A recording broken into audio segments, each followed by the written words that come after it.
Hi, I'm Marie. Welcome to Marie's Kitchen. Today we're making coconut red curry shrimp. This is one of our family's favorite dishes, especially in the winter. It is so nourishing and delicious.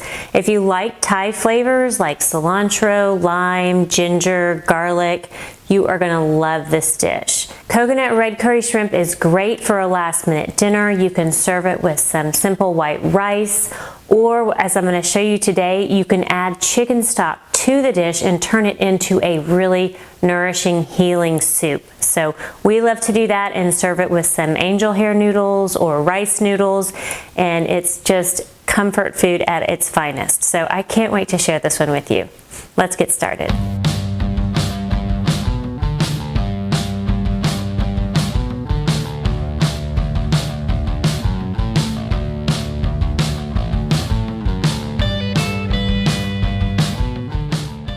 To start, let's look at our ingredients real quick. We are gonna need a shallot, or onion would work too, some garlic. I've got ginger root here, and this is usually next to the garlic and onions. It's a root, looks like this, and you wanna just buy, this size piece would be great, and it keeps in the fridge for a while in your veggie drawer. So that is ginger. We're gonna peel it and then grate it. So it's very simple to prepare. Don't be intimidated by it, but that's ginger. It's got great flavor. We'll have some limes. Red curry paste. It's usually in the Asian section of our grocery store. Grab a bottle, keep some in your pantry, keep some in your fridge, and have it ready to go for this dish because it adds all kinds of flavor. Really good. Then we have coconut milk. It's unsweetened. This is the full fat. You can get the light, and you're going to want to shake it up because it does separate, and we can stir it once we open it too, but it will separate, so there'll be like a layer of the fattier part on top. So that doesn't mean it's bad or anything. It just separates naturally. So be prepared for that. Then we've got some fresh cilantro. Of course, if you don't like cilantro, leave it out. And then shrimp. These are some jumbo frozen shrimp. I love to buy frozen shrimp and keep them in the freezer. They're so accessible and they're easy to thaw and ready to throw in a recipe when you need them. We'll also need some tomatoes, cherry tomatoes, and I just leave them whole in this dish. It's so easy.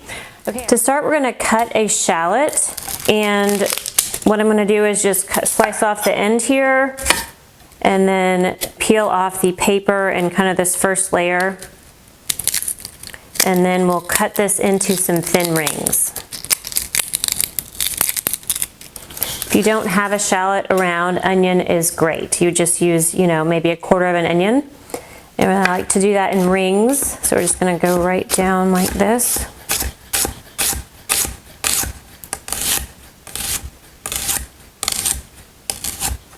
There we go.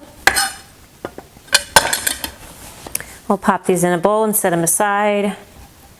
Next, we'll need 2 cloves of garlic. And you can certainly add more. There is garlic in the red curry paste as well, so that adds a lot of flavor. So 2 cloves of garlic here. We're gonna use the garlic press, and you can just pop the garlic cloves right in there with the skin on and all. Just squeeze the garlic right out of the garlic press, and then scrape it off with a butter knife. And we'll do one more here. Pop that in there, squeeze it out, and scrape it off. I love this garlic press because you don't have to peel the garlic first. You just pop it in with the skin on and it comes right out. So love this one. I can put a link in the recipe if you'd like to try it out. Okay, so we've got our garlic, shallots. Now we're gonna peel the ginger, and we're just gonna use a veggie peeler here and just peel the skin right off. Oh, it smells so good. Ginger has the best flavor. Yum. Okay, so then I'm going to use a microplane grater. It's just a real fine grater, and we're just going to grate this along here like that. And we're going to use about 2 inches of this piece. So just grate that, very easy. If you don't have a grater, you can finely mince it. That'll work too, or thinly slice it. Okay, so you can see that coming out the other side, nice and finely grated. We are ready to turn the fire on and start cooking. So we'll just turn the pan to about medium heat. and add about a tablespoon of olive oil to the bottom of the pan. Our olive oil is heating up. Let's add our shallots. Now we'll add our garlic and ginger. Garlic and ginger. We'll stir that around.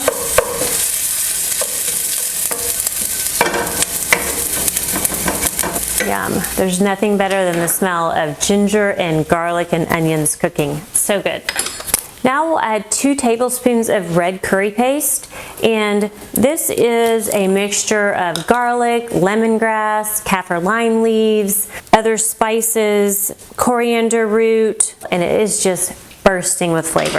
So we're gonna do about 2 tablespoons of that. If you like it spicier and even richer with flavor, you can add more. That's your preference. I start with about 2 big heaping tablespoons, and then we'll stir that around. Next, we'll add our tomatoes. We're gonna add the cherry tomatoes whole, so we'll just pour those right in. Let those cook a little.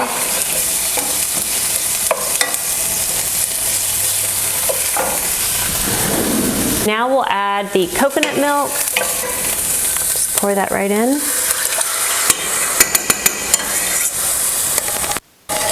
Now we'll add the juice of 1 lime. And you can add more lime if you like it.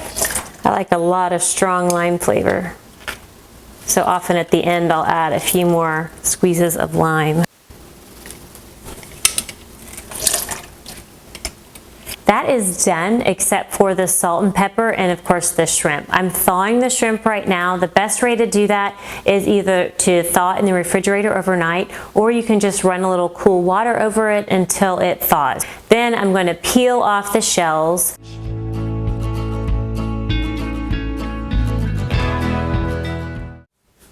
We've got our shrimp peeled and thawed. I'm just going to throw that in with the rest of the ingredients here, and with the coconut milk and ginger garlic mixture, and cook that just until the shrimp are pink. So while the shrimp's cooking, I'm going to grab a few cilantro leaves, and these I just throw in whole as kind of a garnish and for a little extra flavor. Okay, there's our cilantro, and that can go in. Just toss that right on top for extra flavor and some bright green color. While that is cooking, I want to show you how to throw together some rice to serve with this. It's so easy, and I have a full video on cooking rice if it's something that you want to learn more about, but this is the basic recipe. It's really easy, and it always turns out, I call it perfect. It's really flavorful and fluffy and just goes well with anything. So perfect white rice, here you go. So we're gonna turn the fire on. I'm gonna coat the bottom of the pan with some olive oil. Then we'll add 1 clove of garlic, just a whole clove, don't chop it. Just gonna add flavor to your oil first and then to the rice. And when it's done, we'll take out the garlic. So you leave it whole the whole time, and it just adds this really great underlying flavor. Next, we'll add 1 cup of Mahatma basmati long grain rice grown in India. This is my favorite rice, and I can put a link in the recipe if you'd like to check it out. What we're doing here is just kind of sauteing the garlic. You don't want to burn it. Just kind of saute it a little bit in the oil. Now we'll add our 1 cup rice. Now we'll toast the rice in the oil a little bit. You just want it to toast. You kind of stir it and toast it until it gets kind of a chalky white color. This also adds flavor. I'm gonna add my 1 teaspoon salt so I don't forget. Definitely have forgotten that before, and it's hard to add after you've cooked it, trust me. Okay, so 1 teaspoon salt. Now we'll add 2 cups water.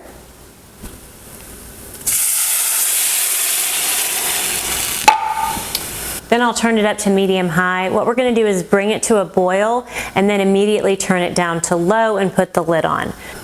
Okay, you can see some bubbles there, so we're gonna go ahead and put the lid on the rice.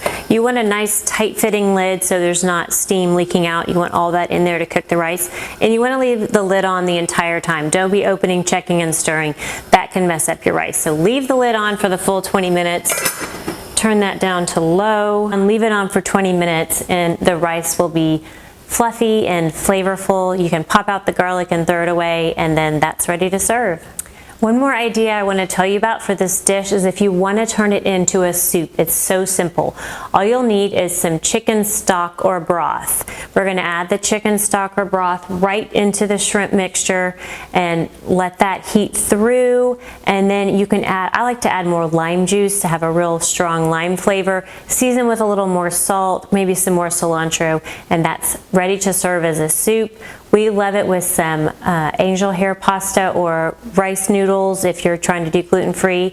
So that's it to turn that into a soup. It's very simple. So thanks so much for joining us on Marie's Kitchen. Today we made this easy and delicious coconut red curry shrimp that is so soothing and nutritious during this cold weather. We also have simple white rice to go with it, and so dinner is ready. This is such a great dish, perfect for the whole family.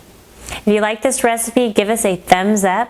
Also, hit that subscribe button and the bell button for notifications, because we've got lots more recipes coming up that are easy and delicious just like this. For this recipe, check the description box below, or you can visit my website at mariesaba.com. Thanks again for joining us, and we'll see you next time. From my kitchen to yours. Thank you.